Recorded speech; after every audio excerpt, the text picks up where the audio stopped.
7h37, bonjour Adrien Gindre. Bonjour Bruce. Votre invité ce matin, Éric Ciotti, président de l'Union des droites pour la République. Bonjour Éric Ciotti. Bonjour. Le match France-Israël se tient demain au Stade de France, comme prévu finalement, puisque le ministre de l'Intérieur l'a confirmé hier soir, avec des mesures exceptionnelles, a-t-il dit sur TF1 au sujet de la sécurité.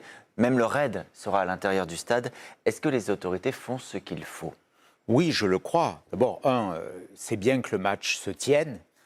Ne pas le tenir aurait constitué une victoire pour les tenants de la haine, de l'antisémitisme. Donc il faut que le match se tienne. Il faut qu'il soit sécurisé. Je fais confiance aux autorités par rapport aux mesures qui ont été prises pour que ce match se déroule dans des conditions normales. Mais il est totalement ahurissant qu'on se pose cette question en France, aujourd'hui, qu'est-ce que ça dit en Europe. Après ce qui s'est passé à Amsterdam, ça démontre une dérive incroyable, insupportable, l'importation du conflit au Moyen-Orient. Et puis ceux qui attisent la haine ont une responsabilité très forte dans cette situation.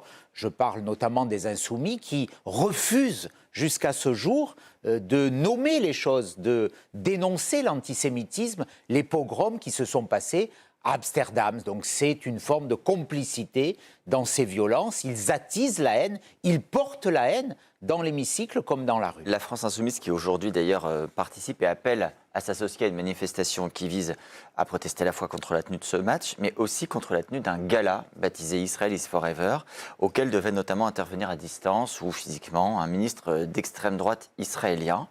Est-ce que vous soutenez la tenue de ce gala ? Il y a une liberté en France. Si ce gars-là respecte les lois et les règles de la République, ce n'est pas à moi de le dire. On est dans un pays de liberté. Chacun a le droit de défendre ses positions, ses opinions, et ce n'est sûrement pas à la France insoumise de donner des leçons de liberté ou de démocratie, eux qui sont des petits dictateurs aux petits pieds et qui veulent installer un régime totalitaire dans notre pays. Je ne crois pas les avoir jamais entendus prôner la dictature ou le régime totalitaire, quelle que soit leur déclaration. En tout cas, si M. Mélenchon était au pouvoir, nous ne serions plus dans un pays et dans un régime de liberté. Cette liberté, elle vaut aussi pour justement la manifestation à laquelle appelle LFI ce soir. Vous considérez que cette manifestation là encore, peut se tenir ? C'est aux autorités de le dire, c'est au préfet de police.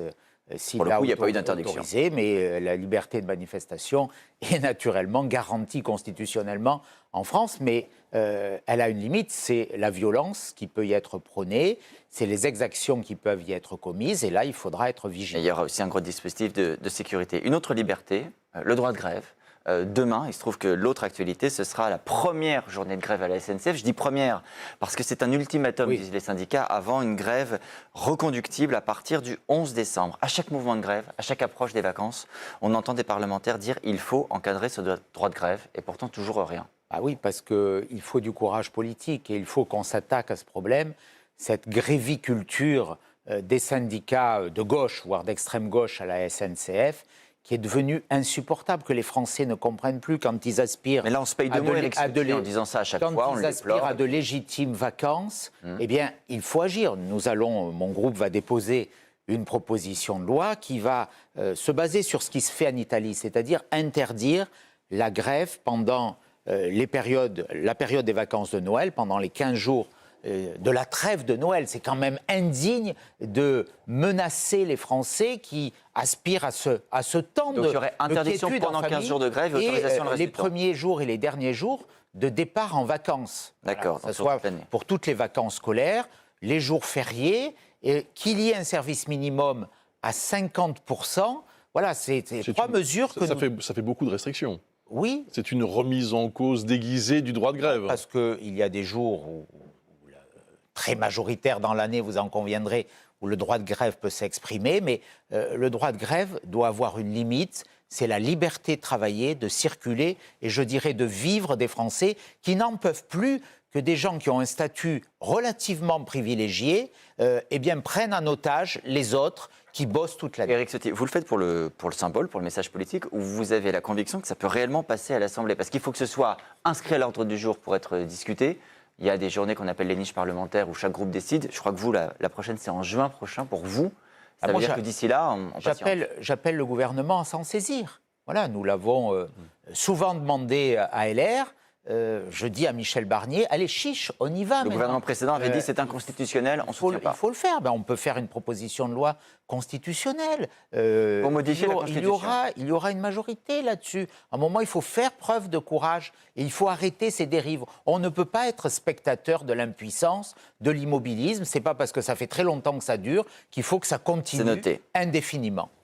Hier, il s'est passé aussi quelque chose d'assez singulier à l'Assemblée. La première partie du budget a été rejetée par les députés, ce qui satisfait finalement le gouvernement, parce que le budget avait été dénaturé et considérablement modifié par la gauche. Bon, allons directement à la fin de l'histoire. Le RN, votre allié, fait planer le suspense sur oui ou non, y aura-t-il une motion de censure qui est susceptible de faire tomber le gouvernement. Votre position à vous, c'est quoi? Nous verrons bien en décembre comment le texte revient du Sénat. Mais cette situation, elle est le fruit de quoi? Elle est le fruit de cette alliance contre nature aux élections législatives. Les insoumis alliés aux républicains et aux macronistes pour bloquer le pays. Et hier, on a... Vous dites ça, est-ce que vous auriez préféré un budget RN avec vous? Oui, bien sûr, parce qu'il y aurait eu une majorité. Et la France aurait été gouvernée. Mais ce n'est pas le cas. Clairement. Là, on est dans la confusion totale. Hier, vous avez un gouvernement, une majorité en tout cas, qui appelle à voter contre leur propre budget. Parce qu'il a été déconstruit totalement et de façon insupportable avec une hausse d'impôts de 70 milliards par les insoumis. Mais pourquoi avec aussi des votes du RN, Éric Ciotti, pour faire non, plus de fiscalité, parfois est qualifié aussi. Absolument pas. Vous avez eu des votes divergents du RN pendant ce budget. Notre intergroupe a toujours veillé à diminuer les prélèvements obligatoires. C'était dans notre plateforme législative. Ceux qui ont augmenté les impôts, d'abord, c'est le gouvernement de M. Barnier, 30 milliards d'euros d'impôts de plus. Bon, donc, des raisons de voter la censure, alors. Qui aura un impact sur l'économie très violent, notamment sur les entreprises, sur l'emploi. Éric Ciotti, si vous dites ça, la cohérence, c'est de voter la censure. Nous verrons si ces dispositions seront maintenues après la commission mixte paritaire, quand le texte mi-décembre arrivera à l'Assemblée. On prendra nos responsabilités, mais je le dis, à l'heure actuelle, ce budget est très mauvais. Il est très mauvais pour la France, pour les entreprises, pour les Français. Très rapidement, juste, on connaîtra aujourd'hui le réquisitoire dans le procès des assistants parlementaires européens du RN. Marine Le Pen pourrait être déclarée inéligible à l'issue. Si c'est le cas, Jordan Bardella est-il un bon candidat pour 2027? Je crois que la question ne se pose pas. Vous savez, moi, elle se pose très clairement. Je regrette très sincèrement que la justice soit l'acteur de la politique. On a vu ce qui s'est passé aux États-Unis.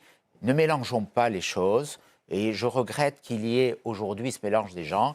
Il y a une présomption d'innocence. Le procès n'est pas terminé. On a entendu des arguments. Moi, je ne comprends pas trop pourquoi un assistant parlementaire qui travaille pour un élu politique ne pourrait pas faire de politique. Voilà, ça c'est quelque chose... La loi, c'est la loi.